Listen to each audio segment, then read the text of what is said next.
joins us. We told you we were going to have current Sun Devil players. The man of the hour. Manny Wilkins joins us now. The first thing, how you feeling? I mean, it was a physical year for you. You took a lot of shots. You had a few injuries. How you feeling right now? Feeling good. You know, I'm blessed to be in the shoes that I'm in, and you know, obviously, this is the time to get your body right, get your mind right. So that's what we're doing. Right. Well, Manny, last season you were able to start 10 games, and I know you dealt with a lot of adversity as far as the injury is concerned. But this team, you know, you won an outright job last season during spring ball. How did that feel, and where does that take you leading into this spring? Obviously, it's a great honor. You know, to be a starting Pac-12 quarterback is, you know, one of my goals that I set for myself in the summer, and it's something that I accomplished. You know, obviously going into spring ball, I have a different attitude about myself. You know, I'm a lot more confident, and I know going out there that I can get the job done, and that's what I'm going to do. I'm sure that you probably were asked this question during the season, but was there anything that surprised you about facing Division I defenses? Not really. I mean, honestly, we faced a very prominent defense every single day at practice. Yeah. So, you know, it's just, like I said, as the season went on and, you know, I got more comfortable, games started to slow down, and you know, my confidence has just continued to rise.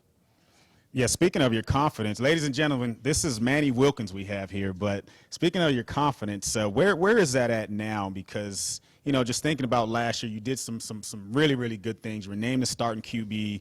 You know you got two great running backs behind you. Now you're the leader of this ball club. How does that feel to you? You know, obviously it feels great. Just to be, you know, named a captain at the end of the season, full season captain by my teammates was one of the, you know, greatest honors I think I've ever accomplished. So, you know, I think that's one of the best things that has happened. But confidence-wise, you know, like I said, every day I get more and more confident in myself as a person and myself as a player. Continue to build relationships with guys that are just now getting here, and also continue to build relationships with guys who I don't have as strong as a relationship in the past. So, you know, it's just better in everybody and better in myself day in, day out. We were talking quite extensively about Brandon Ruiz coming into this program, and you had Zane Gonzalez. Let's kind of turn the question around. How much confidence does it give you as a quarterback to know that if we don't convert on third down but we're in field goal range, we've almost got an automatic 3 points? Right. Well, Zane's actually one of my best friends, so you know, to have him back there and always know that if we're, you know, at the 40-yard line or even sometimes even deeper, and he's automatic, it's such a luxury to have. So I've had a couple conversations with Brandon, and you know, I've reached out to him and let him know how excited we are to have him.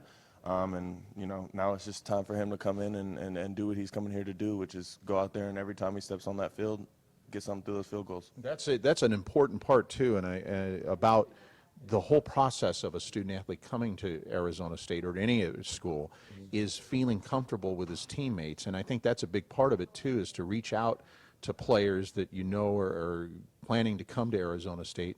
And I'm sure it meant a lot to him to hear from the guy who was under center last year say, hey, you know, we need you, we're glad you're here. Definitely. You know, I think it's more than football. Obviously this is somebody who's local, so coming to ASU isn't as big of a cultural change, but it's college. Yeah. So, you know, just being open in arms and being very welcoming to all these guys is kind of what we're all about, and, you know, just making sure everybody's comfortable. Well, it is signing day, so take us back to how you felt when you signed with Arizona State, and what do you think the feeling is like for these other guys that are signing today? Man, I was actually in San Francisco at my uncle's job. I took the morning off from school to go up there and, you know, sign in San Francisco with my uncle. Played a huge role in just getting my life together. And, you know, I kind of had to wait a second to sign, just in my head, you know, kind of go back and just accept everything that's happened, accept, you know, the things that I went through negatively, accept all the stuff that, you know, affected my life in a bad way, and kind of just, you know, understand why it all happened and where it's led me to. So, you know, those moments have changed me to the man that I am today, and, you know, I couldn't go back and make a different choice. Right. So what was did you fax machine? Did you FaceTime Todd Graham? Did you do anything of that? Because nowadays these players are doing so many different things. So Right. Well, I wanted to be one of the first to send my fax in, but then I realized the time difference and all that stuff. So there was a couple East Coast guys that have sent their stuff in first. But I believe we faxed it over. Then, Coach Norvell and Coach Graham gave me a call and, told me how excited they were and, to get this thing on the road. Well, speaking of Coach Norvell, so now this is the third year you're about to deal with a different offensive coordinator. You had Mike Norvell. Last season you had Chip Lindsey. Now this season you're dealing with Billy Napier. How does that work, and what are some of the biggest changes and adjustments you're going to have to make? Well, this college football journey is crazy. You one day you have another coach, the next day you have another, and then weeks or months down the road and you get another. It just helps us out, honestly.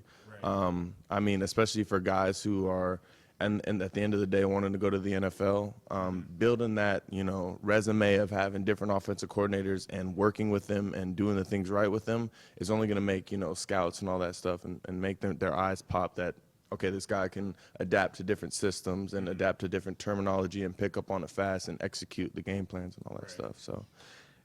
Billy was just here a minute ago visiting with you before we came back out of the video piece, and I could tell immediately there's an immediate connection between the two of you. Definitely. I'm very respectful for the things that he's accomplished. Honestly, it's no talk. I'm just excited to get out there and just do what we do.